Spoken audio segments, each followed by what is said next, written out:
आज भारत के प्रधानमंत्री नरेंद्र मोदी का जन्मदिन है। ये सभी लोग जान भी चुके होंगे, बराबर न्यूज चैनल्स भी इस चीज को दिखा रहे होंगे। आज उनके जन्मदिन पर हमने सोचा क्यों ना एक ऐसा वीडियो बनाया जाए जो उनकी पूरी जीवनी पर आधारित हो। उनके बचपन से लेकर आज तक उनकी जो भी उपलब्धियां रही, उनका जीवन कैसा रहा, कितना संघर्षों से भरा रहा, एक वीडियो उस पर क्यों ना बनाया जाए कि उनका राजनीतिक करियर कैसा रहा। आरएसएस संगठन में जब वो थे तब उनकी कार्यशैली और कार्य कैसा था, क्या क्या कार्य कर रहे थे, और एक्चुअली में चाय बेचने से प्रधानमंत्री तक का सफर कैसे तय किया, आज बताते हैं आपको इस वीडियो में। इनका जन्म तत्कालीन बॉम्बे राज्य के मेहसाना जिले स्थित वडनगर ग्राम में हीराबेन मोदी और दामोदर दास मूलचंद मोदी के घर 17 सितंबर 1950 को हुआ था। 13 वर्ष की उम्र में ही इनकी सगाई हो गई थी। बहरहाल शादी का इनका जीवन, सगाई का कैसा रहा वो तो बाद में डिस्कस होगा। इनकी चीजें कैसे क्या चली ये देखते हैं। 17 सितंबर 1950 को जन्म हुआ, यानी कि 1947 में देश आजाद हुआ था। आप कह सकते हो, कहनी बिल्कुल फैक्ट है कि स्वतंत्र भारत के ये पहले प्रधानमंत्री हैं नरेंद्र मोदी जी।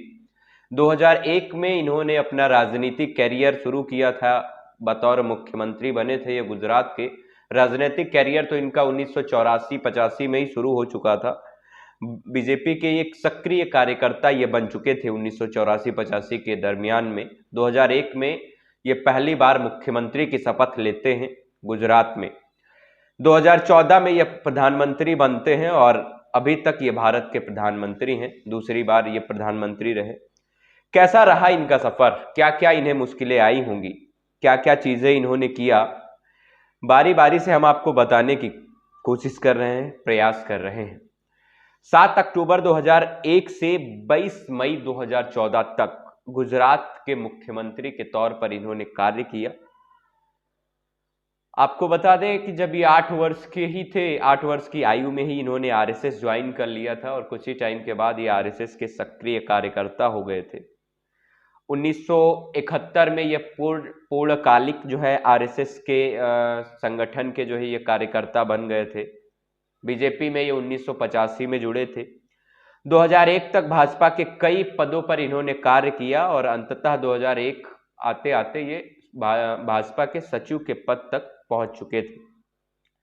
2001 में ये मुख्यमंत्री कैसे बने, थोड़ा सा इस पर चर्चा करते हैं। होता क्या है कि 2001 में गुजरात में भूकंप आते हैं। भुज में भूकंप के नाम से ये भूकंप जो है जाना जाता है। उस समय गुजरात के तत्कालीन मुख्यमंत्री केशुभाई पटेल का स्वास्थ्य खराब भी था और जनता उन्हें चाह भी नहीं रही थी। बहुत सारे भ्रष्टाचार और कई आरोप लगे थे, जिसके कारण जनता में बहुत ज्यादा आक्रोश था। अब यह था कि ऐसे माहौल में अब किसको गुजरात के मुख्यमंत्री की गद्दी पर बिठाया जाए। अंततः उस समय कोई भी ऐसा नहीं था उम्मीदवार जिसके सामने ये प्रस्ताव रखा जाता या जिसको बतौर मुख्यमंत्री बिठाया जाता। एक नरेंद्र मोदी ही थे उस समय गुजरात में जिनको इतनी बड़ी जिम्मेदारी सौंपी जा सकती थी और अंततः पार्टी ने यह फैसला लिया कि नरेंद्र मोदी को ही गुजरात का मुख्यमंत्री बनाया जाता है। 2001 में नरेंद्र मोदी गुजरात के मुख्यमंत्री बनते हैं। इसके बाद कांग्रेस के अश्विन मेहता को 14,728 मतों से हरा कर ये फिर से गुजरात के मुख्यमंत्री 2002 में पूर्ण रूप से बन जाते हैं। क्या चीजें हो रही थी उस समय, किस तरीके से माहौल चल रहा था कि 2001 से 2022 आ गया। नरेंद्र मोदी जी तब मुख्यमंत्री से शुरुआत किए थे, आज भारत के प्रधानमंत्री बन गए। क्या चीजें रही होंगी उनके जीवन में और कैसा उनका रवैया है कि जनता है कि उन्हें छोड़ना ही नहीं चाहती। दरअसल नरेंद्र मोदी की अगर बात की जाए तो वो ना बहुत चीजों को बहुत ही नॉर्मली से एक जमीनी हकीकत से देखते हुए आते हैं। अभी भी सेम वही चीजें हैं। अगर उनकी बातचीत, भाषा शैली और अगर उनके पारिवारिक जीवन या अगर घर के जीवन पे जाया जाए तो घर में कुछ भी ऐसा बहुत ज्यादा अमीर या ऐसा कुछ था नहीं, ये बताने की जरूरत नहीं है। पहले से ही अपने प्रधानमंत्री यानी भारत के प्रधानमंत्री चाय वाले के नाम से तो पहले से ही मशहूर हैं। आपको बता दें कि वो झूठ नहीं है, बिल्कुल सच है। इनके पिताजी जो है चाय की दुकान थी इनके पिताजी की, जिस पर ये काम करते थे। कुछ टाइम के बाद ये स्टेशन पे ही अपना चाय का स्टॉल लगा लेते हैं।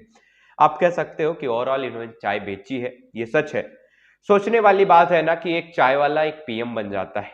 कैसे क्या चीजें किया होगा, किस हिसाब से अपने गोल को सेट किया होगा, किस हिसाब से अपने गोल पर फोकस किया होगा। हमने जो चीजें बताने वाली थी इसमें लिखित में वो हमने आपको बता दी। कुछ चीजें जो बचती हैं वो हम आपको बता देते हैं कि राजनीतिक दौर में नरेंद्र मोदी का नाम अचानक से आया, तो आया कैसे?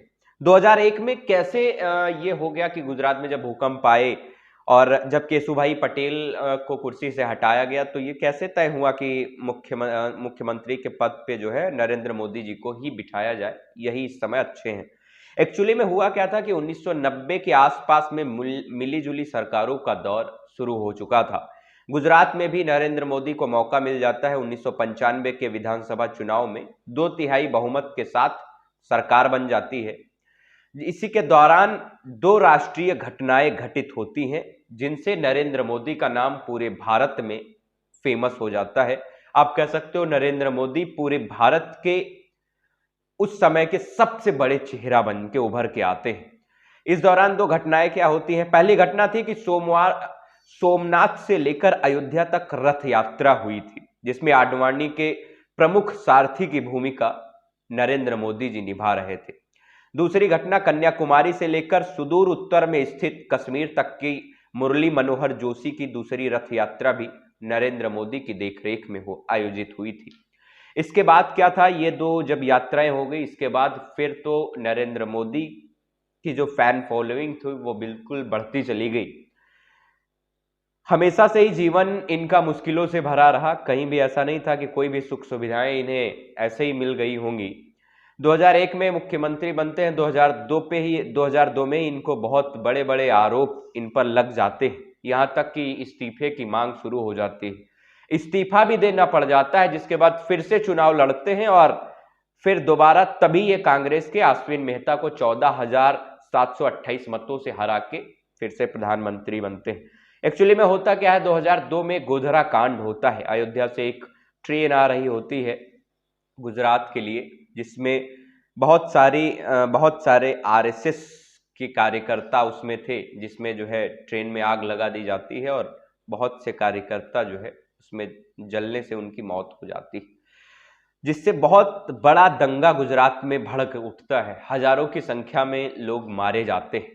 आरोप लगता है कि नरेंद्र मोदी ने जानबूझकर यह दंगा भड़काया। नरेंद्र मोदी ने उस तरीके से चीजों को मैनेज ही नहीं किया, जिसके बाद एसआईटी की जांच बैठती है नरेंद्र मोदी पर। हालांकि क्लीन चिट पाती है और नरेंद्र मोदी पर यह आरोप खंडित कर दिए जाते हैं, लेकिन फिर भी अभी भी आरोप है कि वो लगते हैं और बराबर लगते रहेंगे। शायद कुछ ऐसा हुआ था जिसके वजह से ये आरोप है।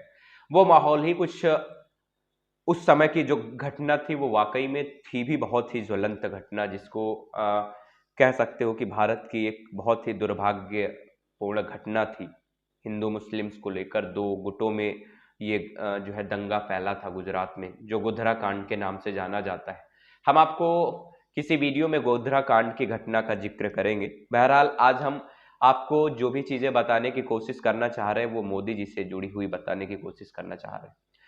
नरेंद्र मोदी भारत के पहले प्रधानमंत्री हैं जिनके फैन फॉलोइंग सबसे ज्यादा है। यहां तक कि मीडिया रिपोर्ट्स, भारत की मीडिया को छोड़ दो, क्योंकि यहाँ पे तो ये होता है गोदी मीडिया है और ये सब है, तो छोड़ दो।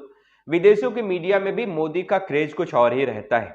कुछ वीडियो की क्लिप्स आपको मिल ही जाती हैं कि अगर आप पिछले प्रधानमंत्री का दौरा आप देखते हो विदेशों में, तो वहां पर जो डोनाल्ड ट्रंप, रसिया के प्रधानमंत्री व्लादिमीर पुतिन और उस समय के जो भी बड़े बड़े नेता लोग रहते थे, उनके साथ जो चीजें जिस तरीके से होती थी और आज के दौर में जो आप देखते हो, थोड़ा सा अलग पाते होंगे।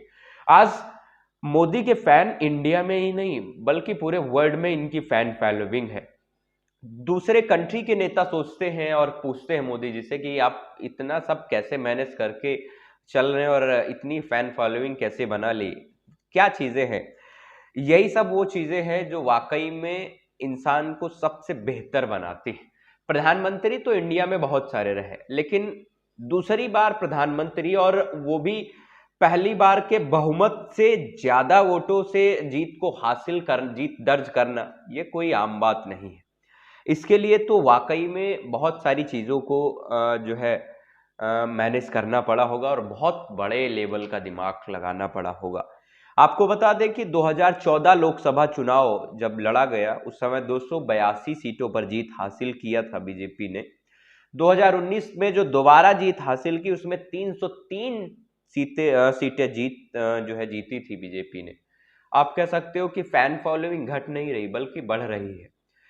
इसे कहते हैं एक असली राजनेता। इसे कहते हैं ना कि लोगों को पकड़ के रखना, हर एक चीज पर नोटिस करना।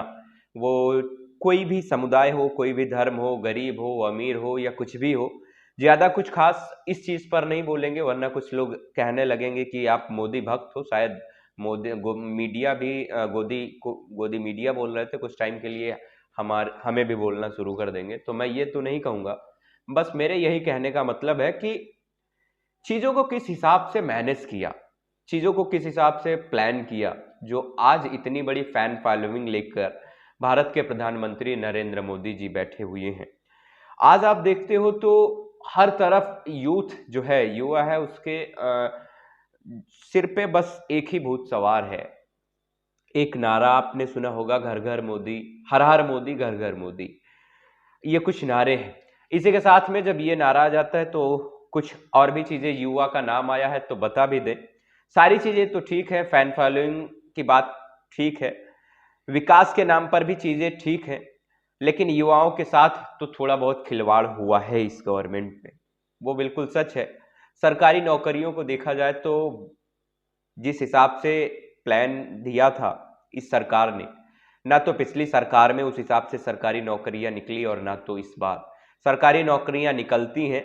निकलने से पहले ही पता चलता है एग्जाम होता है, या एग्जाम से पहले ही पेपर लीक हो जाता है। एग्जाम हो जाता है तो बाद में पता चलता है पेपर लीक हो गया, या एग्जाम हो गया तो रिजल्ट ही नहीं आ रहा है, रिजल्ट आ रहा है तो सिलेक्शन नहीं दिया जा रहा है। ये कुछ प्रॉब्लम्स हैं इस गवर्नमेंट की भी, जिसे प्रधानमंत्री जी को देखना भी चाहिए। चलो, ये तो साइड की बात हो गई। आपको बता दें, भारत के प्रधानमंत्री नरेंद्र मोदी ने अपने कार्यकाल में ऐसे कुछ कार्य कर दिए जो शायद इतिहास से आज तक ना तो किसी प्रधानमंत्री में दम हुई कर पाया, और ना तो शायद कोई और प्रधानमंत्री कर पाता। यहां तक कह सकते हो कि औकात ही नहीं थी। जम्मू कश्मीर का विशेष दर्जे का जो आरक्षण था, उसे खत्म करना कोई आसान नहीं था। इस पर हम किसी पार्टी को लेकर बात नहीं कर रहे हैं, हम सिर्फ ये बताने की कोशिश कर रहे हैं कि जो सच है। जम्मू कश्मीर पर विशेष दर्जे का आरक्षण जो खत्म किया गया, ये कोई आसान बात नहीं थी। ये भारत के प्रधानमंत्री नरेंद्र मोदी जी का एक बड़ा विजन था, बड़ा गोल था, जिसके बदौलत ये काम संभव हुआ, और बहुत आसानी से चीजें हो गई। पता ही नहीं चला कब कैसे क्या हो गया। जो संविधान बनने से लेकर आज तक चल रहा था, उसे आसानी के साथ हटा दिया गया, और चीजें आराम से मैनेज भी हैं। मोटिवेशनल स्पीकर्स बहुत कुछ बोल जाते हैं, बहुत सारी मोटिवेशनल स्टोरी आप पढ़ते होंगे, बहुत सारे लोगों के बारे में पढ़ते होंगे। अरे, पढ़ना है तो पढ़ो ना मोदी जी की स्टोरी। क्या लगता है कम मोटिवेशनल से भरी है?